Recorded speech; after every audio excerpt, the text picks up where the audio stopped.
Season 2 के episode number 6 को, जहां से शिबुया इंसिडेंट आर्क शुरू होगा। अगर आपने पिछले एपिसोड्स के वीडियोस अब तक नहीं देखे हैं तो उनकी लिंक आपको डिस्क्रिप्शन में मिल जाएगी। तो चलिए जानते हैं आगे की कहानी को बिना किसी देरी के। कहानी अब प्रेजेंट यानी अक्टूबर 2018 में आ गई है। यूजी, मेगुमी और नोबारा एक मिशन पूरा करके लौट रहे थे, पर मेगुमी थक गया था तो वो घर चला जाता है। यूजी बताता है कि वो अर्थवॉर्म 4 नाम की फिल्म देखने जा रहा था और वो नोबारा को भी साथ चलने को बोलता है। नोबारा साफ मना कर देती है और उसने तो अभी इसके पार्ट 1, 2 और 3 भी नहीं देखे थे। यूजी अब जल्दी से नोबारा को रिकैप दे देता है कि पिछले पार्ट में क्या क्या हुआ था और उसे फिल्म का ट्रेलर भी दिखाता है, जिसमें एक पागल वैज्ञानिक एक लड़के को केचुए में बदल देता है और फिर उस केचुए से एक लड़की को प्यार हो जाता है। पर नोबारा को कहानी बेकार लगती है और वो शॉपिंग करने चली जाती है। तभी हम एक लड़की को देखते हैं जो कि दूर से यूजी को घूर रही थी। दूसरी तरफ हम टोडो और मेमे को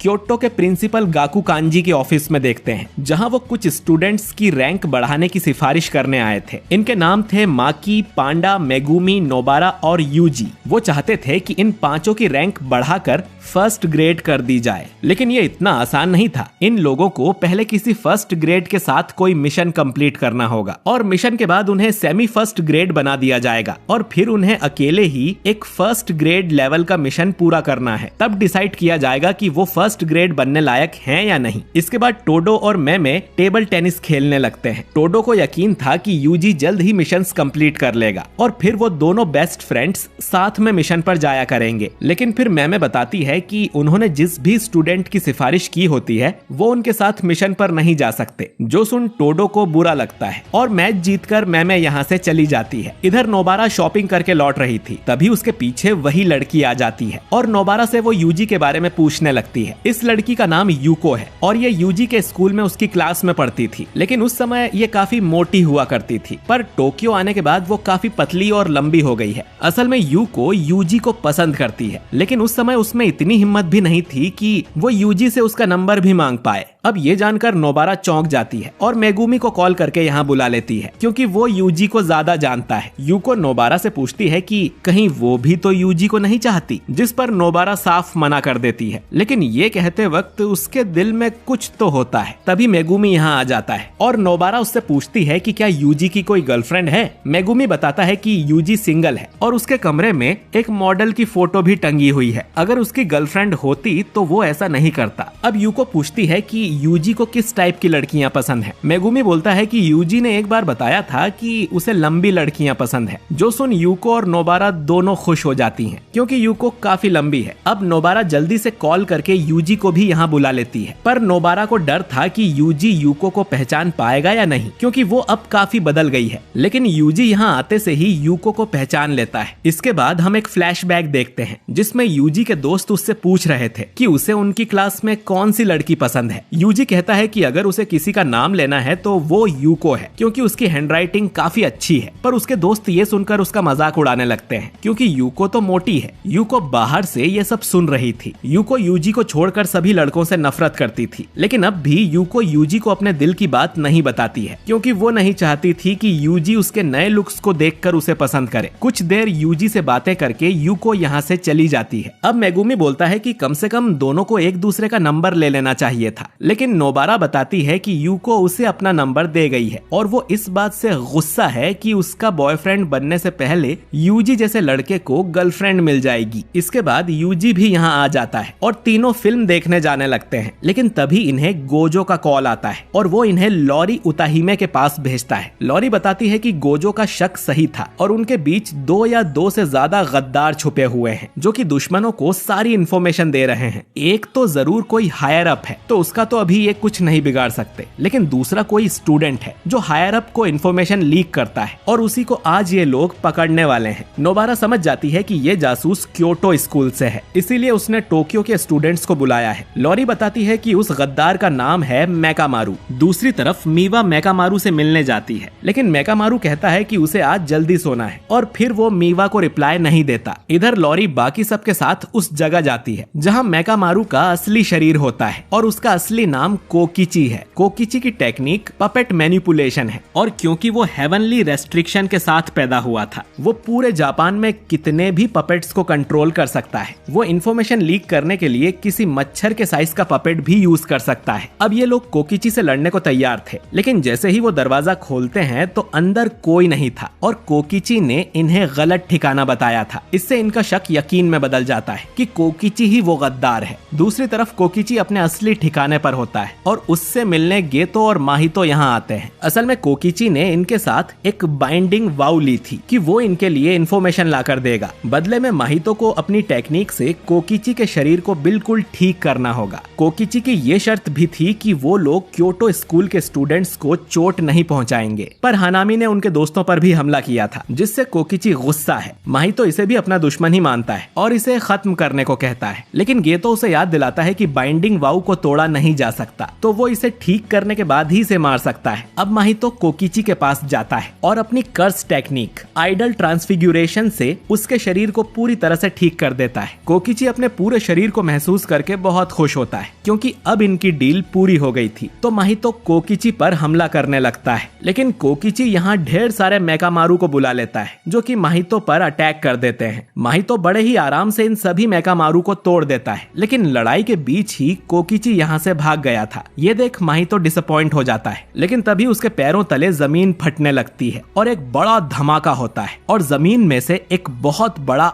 अल्टीमेट मेकामारू बाहर निकलता है जो कि दिखने में गॉडजिला जैसा था। माहितो ये देखकर बहुत खुश हो जाता है और उसे यकीन नहीं होता कि कोकिची इतने टाइम से इस जायंट रोबोट को बना रहा था। कोकिची इसके सिर के अंदर बैठा था। वो देखता है कि गेतो ने आसपास एक कर्टेन बना दिया था जिससे कोकिची का कनेक्शन बाहरी दुनिया से कट गया था। कोकिची को किसी भी तरह से गोजो तक पहुंचना था ताकि वो उसे इनके शिबुया प्लान के बारे में बता सके, लेकिन इस कर्टेन को तोड़ने से पहले उसे माहितो से निपटना पड़ेगा। कोकिची जानता था कि ये आसान नहीं होगा, लेकिन फिर भी वो लड़ने के लिए तैयार था। वो अपने पूरे 17 सालों की कर्स एनर्जी को आज इस्तेमाल करने वाला है। हमला करने से पहले कोकिची मीवा को याद करता है। अब इसके बाद कोकिची पूरे 1 साल की कर्स एनर्जी का यूज करता है और अल्ट्रा कैनन से माहितो पर निशाना लगाता है, जिससे वहाँ एक बड़ा धमाका होता है और ये एपिसोड यहीं पर खत्म हो जाता है। तो दोस्तों, क्या अब कोकिची यहाँ से जिंदा बच पाएगा? क्या गोजो को शिबुया प्लान के बारे में पता चलेगा? और आखिर 31 अक्टूबर को क्या होने वाला है, जानने के लिए अगला एपिसोड बिल्कुल भी मिस मत करिएगा। वीडियो अच्छा लगा है तो इसे लाइक और शेयर कीजिए। कमेंट करके बताइए कि आपको ये वीडियो कैसा लगा। और अगर आप हमारे चैनल पर नए हैं तो हमारे चैनल वाइपर एनिमे एक्सप्लेन्ड को सब्सक्राइब करके बेल आइकन जरूर दबाइए ताकि आपसे हमारा कोई भी वीडियो मिस ना हो। मिलता हूँ मैं आपसे अगले वीडियो में। शुक्रिया।